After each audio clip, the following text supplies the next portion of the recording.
రైతన్న మీకోసం కార్యక్రమానికి విచ్చేసినటువంటి మాన్యశ్రీ ముఖ్యమంత్రి వర్యులు శ్రీ శ్రీ శ్రీ నారా చంద్రబాబు నాయుడు గారికి, అలాగే ఎమ్మెల్యే గారికి, మొత్తం మినిస్టర్లకి, మొత్తం కలెక్టర్ గారికి, మొత్తం అందరికీ, నా తోటి రైతులందరికీ హృదయపూర్వక ధన్యవాదాలండి.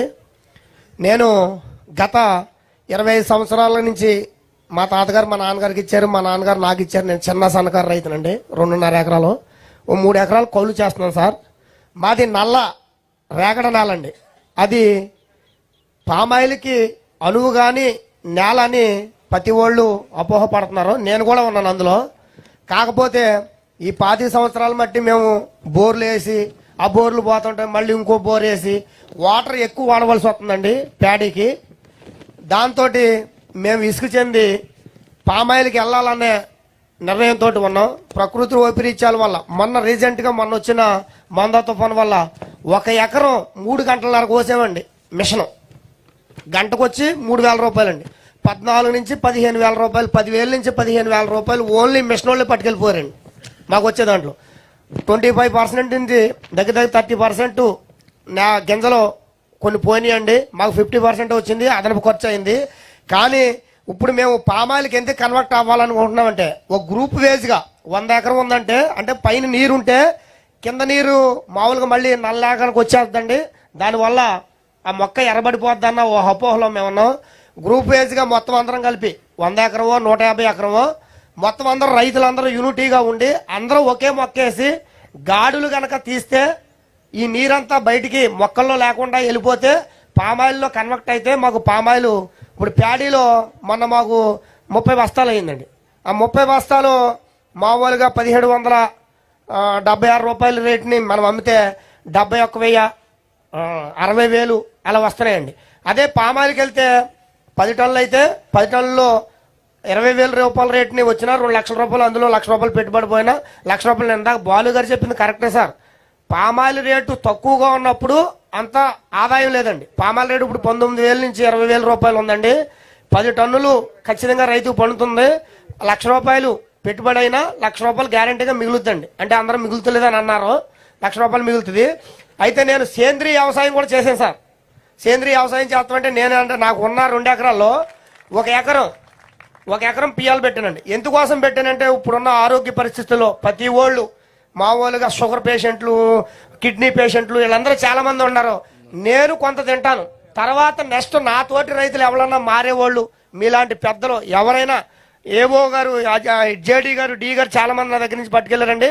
నేను చేలోకి వెళ్ళలేదండి. ఏవో గారు చూసి ఈ మామూలు జీవామృతం కొట్టండి, చేప ద్రావణం కొట్టండి, లేకపోతే పాలింగు కొట్టండి, లేకపోతే పుల్ల మజ్జిగ కొట్టండి, లేకపోతే దర్శపర్ణి కొట్టండి, లేకపోతే అగ్నిహోత్రం కొట్టండి, లేకపోతే మామూలుగా మీరు తూటికాడి కషాయం కొట్టండి అంటేనే కొట్టాను తప్ప నేను మామూలుగా ఫెర్టిలైజర్స్ మట్టుకు వాడలేదండి.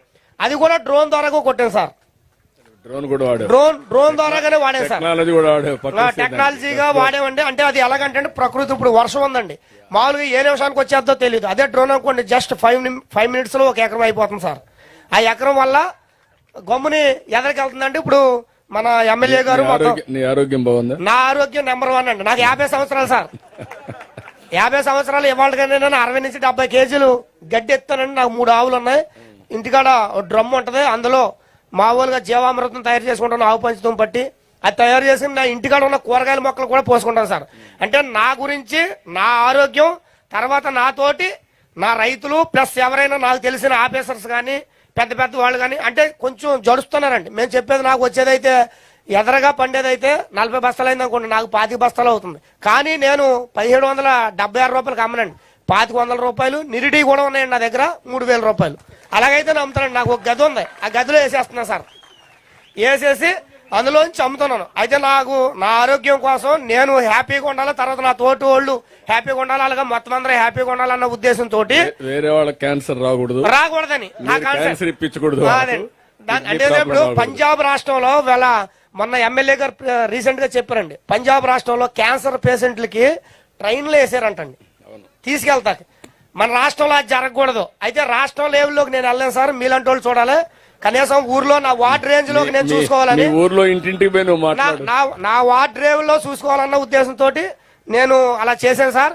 కానీ అది గిట్టుబాటు అవుతలేదు. 1 ఎకరం తింటాకు కావాలి కాబట్టి అది ఉంచి ప్యాడీ టైపులో మొత్తం అందరూ గ్రామ యూనిటీగా పెద్ద పెద్ద ఆఫీసర్లు, ఎమ్మెల్యే గారు మొత్తం అందరూ, కలెక్టర్ గారు వీళ్ళందరూ వచ్చి రైతులందరూ కూర్చోబెట్టి ఈ నల్ల రేగడి నేలలో కూడా పామాయిల్ వేసి, పామాయిల్ అంతర పంట కింద బనానా వేసి, బనానా అయిపోయాక ప్యాడీ ఎదరకు వచ్చేటప్పుడు అందులో కోకో కానీ, ఒక్క కానీ, మిరియాలు కానీ వేసి ఆ నల్ల రేగడి నేలలో కూడా ఎక్కువ ఆదాయం తీసి మేము ఎదరికి వెళ్ళాలన్న ఉద్దేశంతో ప్యాడీ నుంచి నేను పామాయిల్కి మాట్లాడడానికి కనెక్ట్ అయ్యాను సార్. Very good. నాతోటి పాటు అందరూ ఆరోగ్యంగా ఉండాలన్నది నా సంకల్పం సార్. Thank you. కోకో కూడా మంచిది మంచిది సార్. ఆరోగ్యానికి. సార్ రెండోది పామాయిల్ కూడా మంచిది. సార్ నెయ్యి గాని వేరుశనగ నూనె కంటే కూడా పామాయిల్ బెస్ట్ ఆయిల్. సార్ అదోటి సార్, ముఖ్యమంత్రి గారు ఇప్పుడు మేము ఆవులు మేపుతున్నాం సార్. ఆవుల్లో కొంచెం కాస్ట్ ఎక్కువైపోతుందండి. అంటే ఇప్పుడు ఉన్న దాంట్లో మీరు వచ్చాక దానా ఇస్తున్నారు సార్. ఇది వరకు ప్రభుత్వంలో దానాకి డబ్బులు కట్టాం, దానా రాని రోజులు కూడా ఉన్నాయి. అంటే ఒక తౌడు వచ్చి కేజీ నుంచి 30 నుంచి 35 రూపాయలు అయిపోయింది సార్. మాకు ఆవు పాలు కేంద్రం కాడికి వెళ్తే 35-40 రూపాయలు లోపే పడుతుంది సార్. అయితే మేము ఉలవ పిండి పెట్టి మేపాలన్న ఉద్దేశం నాదండి. అంటే నేను పక్కనున్న ఓళ్ళకి పోతానండి, 50 నుంచి 60 రూపాయలండి నేను పోసే పాలు. అయితే నేను ఉలవ పిండి పెడతాను, మామూలుగా దానాలు అవి పెట్టనండి. అంటే